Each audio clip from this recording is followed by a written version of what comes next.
Halo, perkenalkan nama saya Angga Swaskara dengan NPM S1I020019. Di sini, di dalam video ini saya akan menjelaskan tentang hutan mangrove, lamun, dan terumbu karang untuk mengikuti post-test dari pelajaran ekologi laut tropis. Terima kasih. Pengertian hutan mangrove.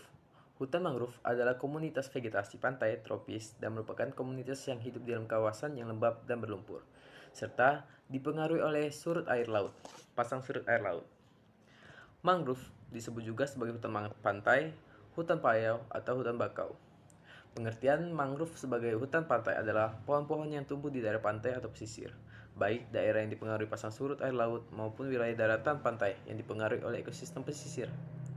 Sedangkan pengertian mangrove sebagai hutan payau atau hutan bakau adalah pohon-pohon yang tumbuh di daerah payau pada tanah aluvial atau pertemuan air laut dan air tawar di sekitar muara sungai. Pada umumnya, formasi tanaman didominasi jenis-jenis tanaman bakau. Oleh karena itu, istilah bakau digunakan hanya untuk jenis-jenis tumbuhan dari genus Rhizopora. Istilah mangrove digunakan untuk segala tumbuhan yang hidup di sepanjang pantai atau muara sungai yang dipengaruhi oleh pasang surut air laut. Ekosistem mangrove. Ekosistem mangrove adalah suatu sistem di alam tempat berlangsungnya kehidupan yang mencerminkan hubungan timbal balik antar makhluk hidup dengan lingkungannya dan di antara makhluk hidup itu sendiri. Terdapat pada wilayah pesisir terpengaruh pasang surut air laut dan didominasi oleh spesies pohon atau semak yang khas dalam mampu tumbuh dalam perairan asin.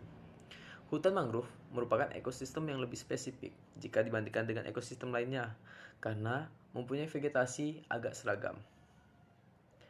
Sebagai salah satu ekosistem pesisir, hutan mangrove merupakan ekosistem yang unik dan rawan.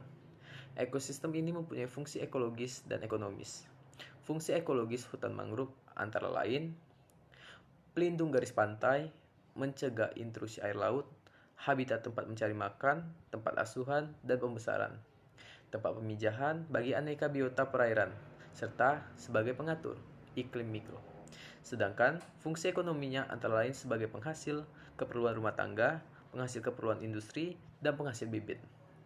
Segitu saja penjelasan saya tentang mangrove. Selanjutnya adalah lamun. Terima kasih.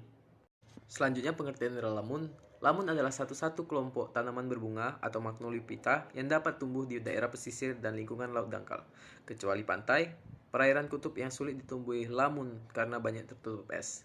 Lamun mempunyai bentuk tanaman yang sama seperti halnya rumput di daratan, yang mempunyai bagian tanaman seperti rimpang yang menjalar, tunas tegak, selundang atau pelupa daun, helai daun, bunga, dan buah. Lamun memiliki habitat di perairan laut dangkal. Spesies-spesies lamun dapat berkembang baik di perairan laut dangkal karena mempunyai beberapa sifat yang memungkinkan untuk hidup di lingkungan perairan laut dangkal tersebut. Sifat-sifat tersebut adalah yang pertama, mampu tumbuh dan berkembang dalam lingkungan air asin. Yang kedua, mampu berfungsi normal dalam keadaan terbenam. Yang ketiga, mempunyai sistem perakaran jangkar yang berkembang baik. 4. Mampu melaksanakan penyerbukan bunga dalam keadaan terbenam air. Dan yang terakhir yaitu mampu bersaing di lingkungan laut. Lamun memiliki karakteristik tersendiri. Lamun memiliki daun hijau untuk proses fotosintesis. Agar proses fotosintesis berjalan optimal, lamun perlu sinar matahari yang cukup.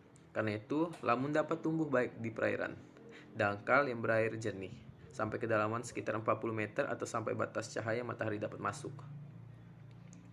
Lamun juga masih bisa tumbuh di perairan yang relatif keruh, di daerah pasang surut. Lamun tetap dapat bertahan meskipun daun-daunnya terjemur di terik matahari pada waktu air surut rendah yang menyebabkan daun mengering. Daun lamun yang di atas permukaan air boleh mengering, namun rimpang dan akarnya tetap bertahan hidup. Rimpang dan akarnya ini juga mampu menyesuaikan diri dengan berbagai tipe dasar perairan, sehingga mereka dapat tumbuh di dasar pasir, lumpur, atau bahkan dipecahkan karang mati ataupun juga dicampurin ketiganya. Lamun juga memiliki sifat halofitik, yaitu menyukai air yang berkadar garam cukup tinggi. Oleh sebab itu, lamun hanya tumbuh dan berkembang di laut, yaitu di perairan laut dangkal.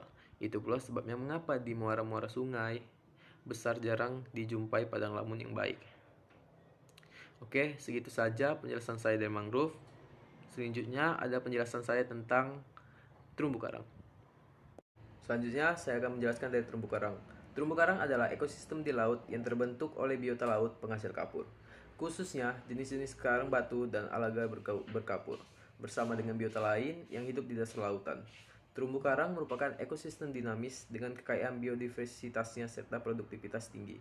Karena itu, terumbu karang mempunyai peranan yang signifikan. Secara ekologis, terumbu karang merupakan tempat organisme hewan maupun tumbuhan mencari makan dan berlindung. Secara fisik, menjadi pelindung pantai dan kehidupan ekosistem perairan dangkal dari abrasi laut. Terdapat dua jenis karang, yaitu karang keras atau hard coral dan karang lunak atau soft coral. Karang lunak atau soft coral tidak bersimbiosis dengan alga.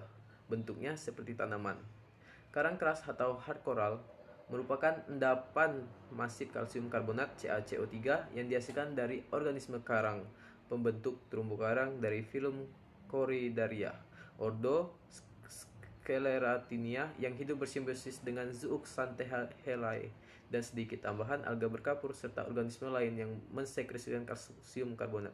Oke, segitu saja penjelasan saya tentang terumbu karang. Terima kasih. Baiklah, segitu saja penjelasan saya dari ketiga materi dari pelajaran ekologi laut tropis.